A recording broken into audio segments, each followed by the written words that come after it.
मैं आपको एक चीज़ बताऊं, 3 पार्टी चुनाव में लड़ रही हैं। 2 पार्टी बहुत मजबूत है, एक पार्टी कांग्रेस समझ लो वो आ गई। कोई भी पार्टी ऐसे नहीं कहते कि हम हारेंगे। हमारा मकसद ईरान और अमेरिका इजराइल वाले युद्ध से है ही नहीं, पर भी दुनिया भर और हम इस मार को झेल रहे हैं क्योंकि वहां से हमारा तेल और गैस आता है। किसी न्यूज से सारे शेयरों के अंदर तेजी तबा तोड़ा जाए तो यकीनन वो तेजी धुंधली भी होती है। आपको देखनी है, क्योंकि अगर डोनाल्ड ट्रंप तो काफी दिनों से ये बोल रहे हैं कि युद्ध रुक जाएगा, मैं युद्ध नहीं करूंगा, अगले पर फिर कुछ ना कुछ चीजें हो जाती हैं। तो इसे गंभीरता से तब तक आपको नहीं लेना है। 15 लाख करोड़ रुपए का कुछ हेरा फेरी की स्थितियां हैं, उसकी वजह से राजेश एक्सपोर्ट्स जो है लोअर सर्किट पे लोअर सर्किट लगा रहा है और काफी निवेशकों के पैसे इसके अंदर अटक गए हैं।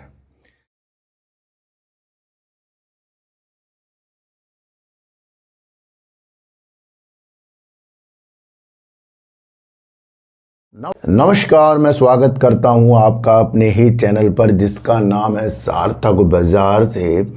आज हम बात करेंगे वोडाफोन आइडिया की, और वोडाफोन आइडिया के अंदर शेयरधारकों ने कुमार मंगलम बिरला की कंपनी को निवेश करने की अनुमति दे दी, जो 4000 करोड़ रुपए करीब की है, उससे ज़्यादा की है ना, और शेयरधारकों ने इसकी मंजूरी दे दी है।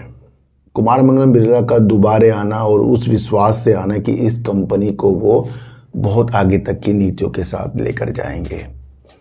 बहुत कुछ उन्होंने इस कंपनी के बारे में बताया, उस नीति को समझेंगे और आगे की नीति भी हमें समझकर चलनी पड़ती है। दूसरी बात करेंगे राजेश एक्सपोर्ट, जो सोने के बिजनेस में यानी गोल्ड के बिजनेस में बहुत पहले वक्त बढ़िया वर्क करती थी, और अब जब से सेबी ने एक चीज़ें देखी कि कई चीज़ें जो हैं सेबी को इसके अंदर गलत लगी, जिसके अंदर 15 लाख करोड़ रुपए का कुछ हेरा फेरी की स्थितियां हैं, उसकी वजह से राजेश एक्सपोर्ट्स जो है लोअर सर्किट पे लोअर सर्किट लगा रहा है और काफ़ी निवेशकों के पैसे इसके अंदर अटक गए हैं। राजेश एक्सपोर्ट के अध्यक्ष ने क्या कहा, और राजेश एक्सपोर्ट के अध्यक्ष ने सेबी के द्वारा जो ये चीज़ें की गई हैं उसके ऊपर कोई भी कार्रवाई या प्रतिक्रिया नहीं दी है, और इससे आप इसे निगेटिव देख रहे हैं या पॉजिटिव देख रहे हैं, इसका आंकलन भी करेंगे। यानी कि अगर मेरे ऊपर किसी ने कोई इल्ज़ाम लगाए, समझो, और मैं उसके ऊपर कोई प्रतिक्रिया नहीं दे रहा हूँ, मतलब प्रतिक्रिया कौन सी, आगे की कार्रवाई नहीं कर रहा हूँ कि सेबी के नियम के अनुसार जो चीज़ें हुई हैं वो भैया मेरे लिए सही नहीं है, मैं ये भी नहीं बोल रहा हूँ कि आगे की कार्रवाई मैं कुछ आगे करूँगा, तो ये क्या है अपने आप में, ये अपने आप में एक निगेटिव है। पर ऐसा उन्होंने क्यों कहा है, इसे न्यूज से ही खोज लेंगे, क्योंकि इससे पहले उन्होंने कहा कि हम बिल्कुल सही हैं, है ना। तो 2 न्यूज हैं, उससे राजेश एक्सपोर्ट की आगे की नीति हम देखकर चलेंगे और बात करेंगे युद्ध की, और युद्ध से काफ़ी स्थितियां आज आपको सुधरती हुई देखने को मिली और बाजार में रौनकें भारे आ गई। देखो सर, जब किसी न्यूज से सारे शेयरों के अंदर तेजी तबा तोड़ा जाए तो यकीनन वो तेजी धुंधली भी होती है। समझना, कोई भी स्थितियों के अनुसार जब शेयर प्राइस टूट जाता है नेगेटिव स्थितियों के साथ, और जब वो अच्छा हो जाता है तो कुछ पल में वो अच्छाई को नहीं छूता जहां से वो गिरा था। सबसे पहले आप ये समझो, मान लो कोई शेयर 100 का है और वो युद्ध की वजह से 50 पे टहल रहा है, 50 पे अच्छी न्यूज आ गई आपकी, तो वो 50 पे कारोबार हो रहा है, अब 100 पे नहीं हो रहा है, तो क्या होगा, यहाँ खरीद बेच चलेगी। यानी कि जो लोग 100 पर खरीद बेच कर रहे थे वो 50 में करेंगे। तो एकदम से झटके से मत सोचो कि सारा निवेश आ जाएगा और इस निवेश से फिर वो 100 वाला जो शेयर 50 में था फिर 100 में पहुंच जाएगा, बिल्कुल नहीं। यहाँ पर आपको रणनीति देखनी पड़ती है, जो कंपनी वर्क कर रही है क्या उसका वजूद है, क्योंकि आज तो पेनी स्टॉक भी भाग रहे हैं, अच्छे भी भाग रहे हैं, सब भाग रहे हैं, पर ये जो भागने की स्थितियां हैं ये पूर्णतया आपको युद्ध विराम के साथ लगातार नहीं देखनी है, उस पर वर्क करने की नीतियां देखनी है। एक बात तो आपको ये बतानी थी। दूसरी समझिए कि डोनाल्ड ट्रंप ने जब ये बयान दिया कि वो ईरान और ये दोनों शांति वार्ता के लिए बड़े जोरों शोरों से आगे बढ़ रहे हैं, समझौते इकट्ठे हो गए हैं, बस इस हफ्ते सब कुछ अच्छा हो सकता है, यानी कि शांति वार्ता में जो समझौते हैं उसकी चीज़ों के साथ एक वार्ता के साथ युद्ध रुक सकता है और उस पर हस्ताक्षर हो सकते हैं। ये डोनाल्ड ट्रंप की स्थितियों के साथ न्यूज़ निकल कर आई और उसने बाजार के अंदर रौनक ला दी है।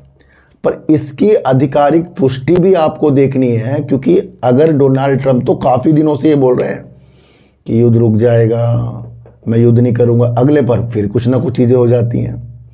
तो इसे गंभीरता से तब तक आपको नहीं लेना है जब तक ये होता हुआ नहीं दिखे।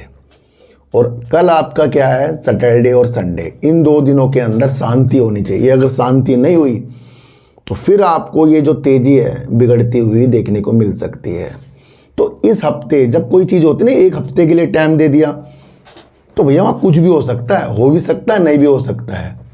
तो पूर्णतः हस्ताक्षर नहीं होगी भैया, शांति वार्ता का मतलब हो गया भैया कुछ नहीं होगा, सीज फायर हो गया, उस पर बातचीत हुई है। पर इससे क्या होता है भैया, इससे बाजार डोल जाते हैं और बाजार के अंदर जो भोले निवेशक हैं वो फंस जाते हैं। फिर हमारा मकसद ईरान और अमेरिका इजराइल वाले युद्ध से है ही नहीं, पर भी दुनिया भर और हम इस मार को झेल रहे हैं क्योंकि वहां से हमारा तेल और गैस आता है। उस वजह से हम देख रहे हैं कि सब कुछ अच्छा हो जाएगा। जब डोनाल्ड ट्रंप ने ये अपना स्टेटमेंट दिया तो आप ये देख लें कि जो क्रूड ऑयल है कहाँ गिर गया, और उससे आपको वो कंपनी भागते हुए देखने को मिली जो रिफाइनिंग में वर्क करती हैं, जैसे BPCL, IOC जैसी कंपनियां, और ONGC कंपनी गिरती हुई देखने को मिली। ये मैंने आपको परसों बताया था, जब एक ब्रोकरेज फर्म ने कहा था कि ONGC उन्हें अच्छा लग रहा है ऑयल इंडिया के बजाय। तो मैंने आपको बताया था कि अगर सीज फायर वाली जैसी स्थितियां आई तो वहां से तेल की स्थितियां पैदा होंगी और तेल कम होगा तो फिर ONGC में दबाव आ सकता है। तो वैसे ही हो गया ना आज। अब होगा नहीं होगा वो अलग बात है कि ये खुलेगा नहीं खुलेगा, वो अलग बात है। पर ये आप समझ लें, जब तक कि चीज़ें बिल्कुल क्लियर नहीं होती तब तक के आपको किसी की भी वीडियो से भ्रमित नहीं होना है और अच्छे शेयरों के अंदर अपनी नज़र को गड़ाकर आपको रखना है।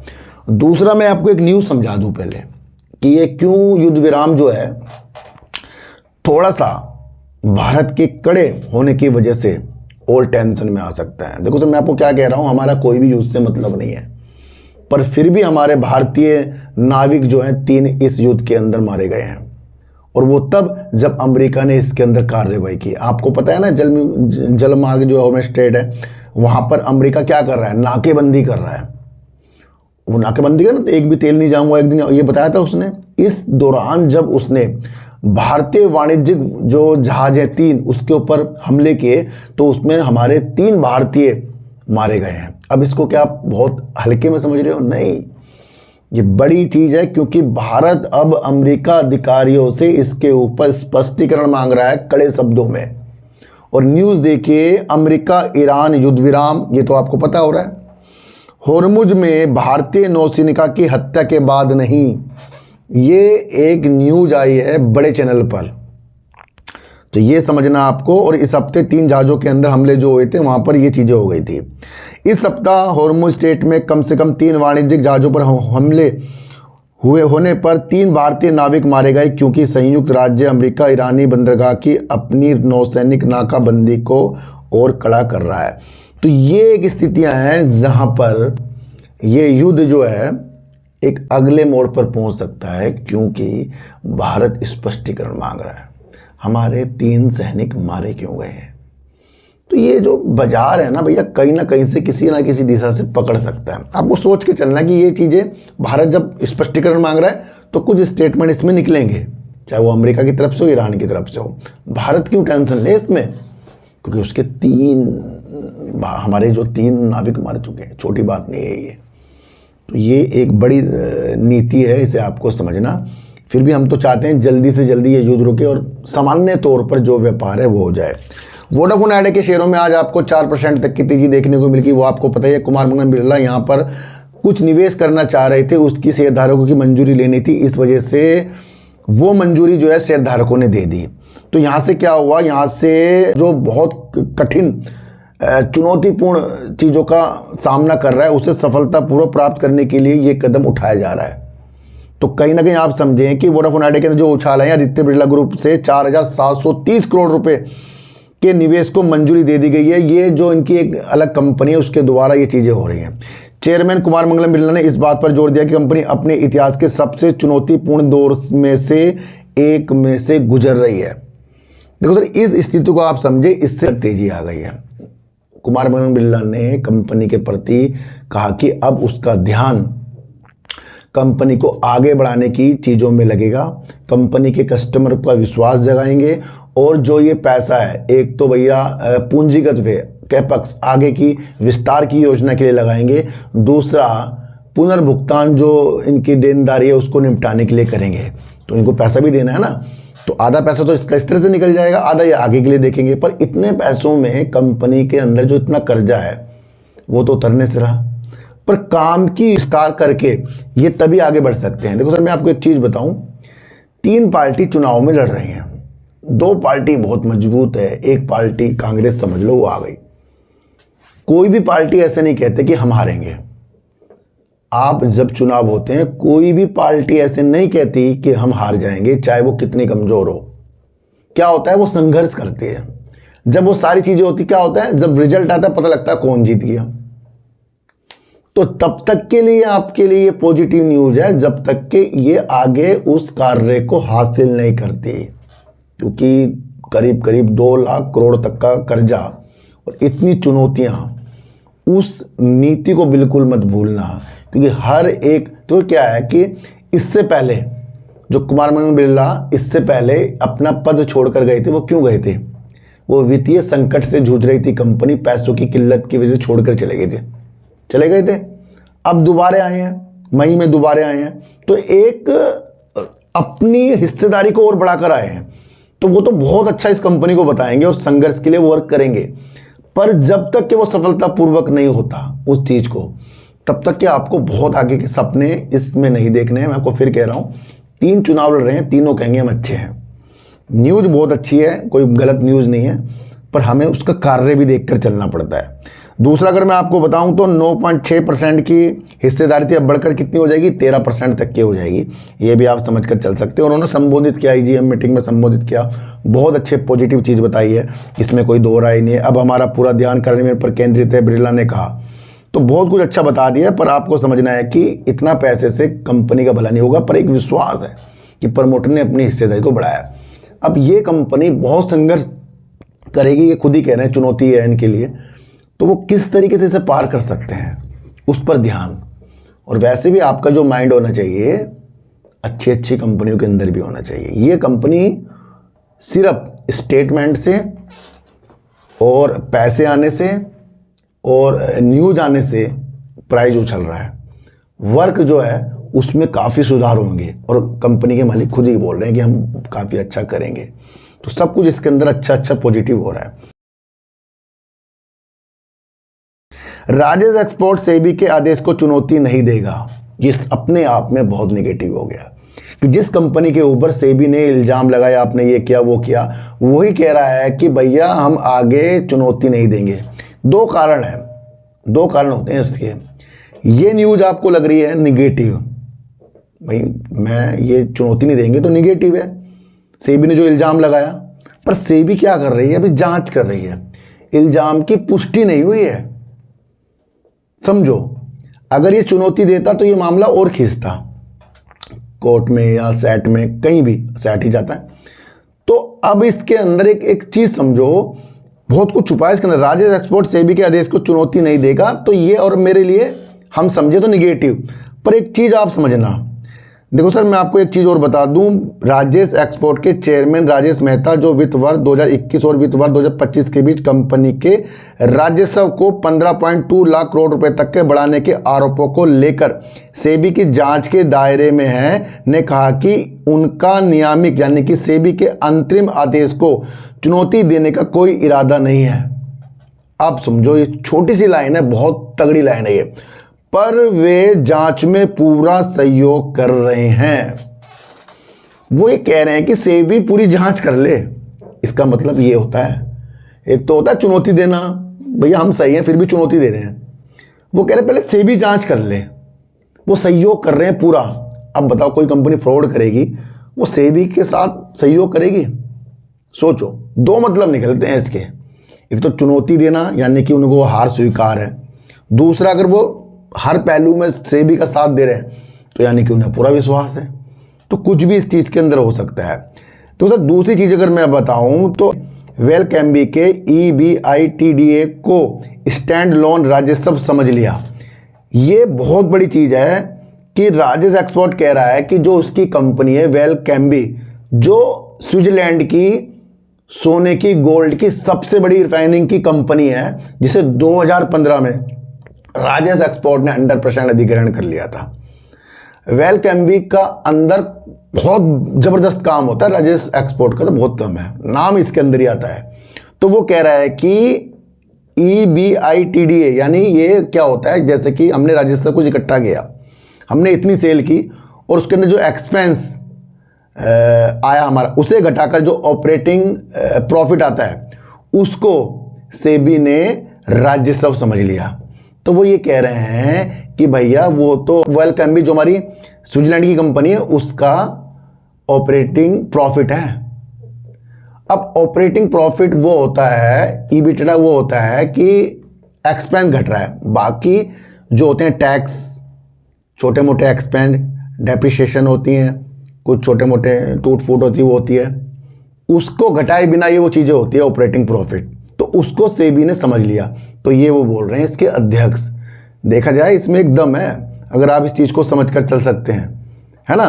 तो ये वो चीज़ है जिसे सेबी ने चीज़ों को समझा। राजेश एक्सपोर्ट का कहना है कि सेबी के केवल 9% ही अनसुलझे हैं। राजेश एक्सपोर्ट ये कह रहा है कि सेबी ने 2.5 साल के अंदर कई हजारों उनसे चीज़ें पूछी, जिसके अंदर सिर्फ मात्र 9 जो पर्सन है वो अनसुलझे हैं, जो 15.15 लाख करोड़ रुपए के राजस्व में हेरा फेरे के आरोप का खंडन भी कर रहे हैं। वो उनका दावा है कि प्रोमोटर को किए गए सभी फंड ट्रांसफर वैध थे। तो वो सब कुछ अपनी स्थिति को अच्छा बता रहे हैं। वो कंपनी क्या कह रही है, सभी 8 सवाल मामूली हैं, यहां तक कि ये 9वां सवाल भी बिल्कुल मामूली है। सेबी को कुछ चीजें संदिग्ध लगी है और उससे और दस्तावेजों की जरूरत है। कंपनी के संस्थापक अध्यक्ष राजेश मेहता ने PTI को दिए एक, यानी कि जो 9 सवाल रह गए हैं वो तो 8 तो मामूली हैं और जो 9वां सवाल है वो बिल्कुल मामूली है। तो यानी कि वो अपने तरफ से चीज़ों को बहुत बेहतरीन समझ रहे हैं। सारा मामला राजेश एक्सपोर्ट कह रहा है वेलकैम्बी जो हमारी कंपनी है स्विट्जरलैंड की, उसके द्वारा चीज़ें हो गई हैं। अब जो ये इसकी कंपनी वेलकैम्बी आपको पता है बहुत बड़ा वर्क करती है। स्विस रिफाइनरी सालाना लगभग 900 टन कीमती धातु का प्रसंस्करण करता है, जिसमें से 300 टन तो टोल रिफाइनिंग के अंतर्गत आता है और जो शेष बचता है जो 600 टन का सीधा अधिग्रहण, प्रसंस्करण, ब्रांडिंग और बैंकों और वैश्विक स्तर पर तो बिक्री शामिल है। तो ये भी आप समझ सकते हैं। तो सिर्फ मात्र 600 टन है और 5 साल के हिसाब से अगर हम देखें तो ये 3000 टन बैठ जाता है। और यही वो है 15-10,000 करोड़ रुपए का आंकड़ा है जिस पर सवाल उठाए जा रहे हैं। तो साफ साफ राजेश एक्सपोर्ट ने एक एक चीज को जो सेबी जांच कर रही है उसको बता दिया कि वो 600 टन है, वो 5 साल में अगर देखें 3000 टन हो जाता है और उसकी कीमत देखें तो 15,01,000 करोड़ बैठती है। दूसरा वो कह रहे हैं कि EBITDA जो उनका है उसको ही सेबी ने गलत समझ लिया, है ना। तो उसके बारे में मैं आपको समझा कर जा चुका हूँ। EBITDA एक बहुत अलग चीज़ होती है। इसके अंदर मैं आपको फिर बता रहा हूँ, राजस्व में एक्सपेंस को घटना, उसके बाद ऑपरेटिंग प्रॉफिट जो आता है उसके अंदर और चीज़ भी घटती है। तो घटने से पहले जो चीज़ होती है वो ऑपरेटिंग प्रॉफिट, उसको अभी EBITDA बोलते हैं। तो उसके ऊपर राजेश एक्सपोर्ट ने चीज़ें कहा। यहाँ देखा ये जा रहा है कि सेबी ने जो चीज़ें की हैं वो भी सही लग रही हैं। राजेश एक्सपोर्ट जो बोल रहा है वो भी उसके हिसाब से सही है, पर वो चुनौती नहीं देगा, पूरा सहयोग करेगा। तो लाइन को आपको पकड़ना आना चाहिए। आगे की स्थिति तो बेहतर तभी होंगी जब इसके अंदर वो सारी चीज़ें जो राजेश एक्सपोर्ट बता रहा है वो सेबी को समझ में आए, तो उस पर चीज़ें टिकी पड़ी है। तो आज की वीडियो आपको कैसे लगी एक बार मुझे जरूर बताना। किसी को भी खरीदने बेचने की नीतियाँ मेरे चैनल पर बिल्कुल भी नहीं है। मेरा कोई टेलीग्राम कोई व्हाट्सअप ग्रुप नहीं है, ना ही आज तक मैंने बनाया। तो सर सच्ची वीडियो देखिए, अच्छी वीडियो देखिए, समझ कर देखिए। चीटी को आटा दीजिए, गाय को रोटी दीजिए और अपने बच्चों को ज़्यादा से ज़्यादा प्यार कीजिए, क्योंकि बच्चे ही आपकी मासूमियत से किस्मत पलटेंगे। तो फिर मिलेंगे आपसे नई वीडियो के साथ। जब तक के लिए नमस्कार।